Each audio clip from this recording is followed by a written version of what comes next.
Hi, I'm Laurie, and I have a couple of medical questions. So one is, I'm always confused when they talk about the Boston patients as if it were very similar to what you did, because they didn't have the CCR5 deletion, and it seems to me that that's one of the key elements, and people are talking about the Boston patients as if that's a failure to replicate what happened with you, and that seems very different.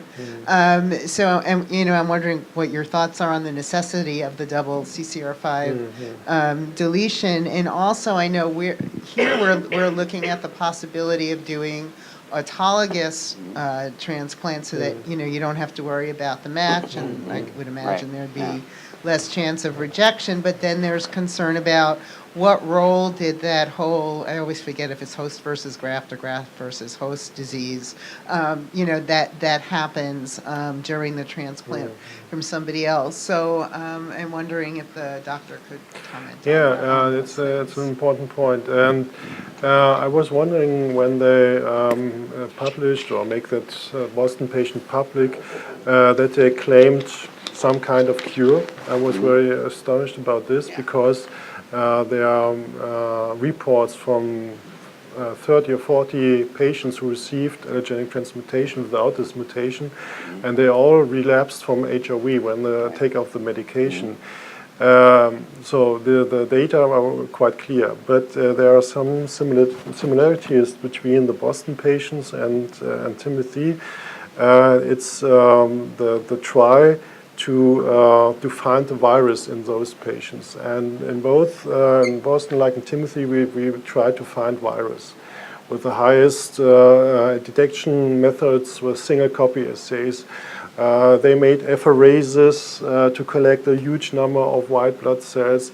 They saw that the Boston patients, like Timothy, had a decline of antibodies, so they're getting HRV negative. They are not negative, but they're getting an HRV negative. And they did many things what we did in Timothy too, and they were all similar to Timothy negative. But all these tests were done under medication, and in this moment they stopped the medication, one a couple of months, the other nearly 1 year after the stop of the treatment, the virus came back. So my understanding is that the ultimate test is if you are curing somebody, you have to take away the antiretroviral therapy and have to wait if the virus come back. Every other method is not sufficient to claim cure. So we were, in Tim's case, we were very careful in using the cure word. In the New England report we published 1 year after the transplantation, we didn't mention this. And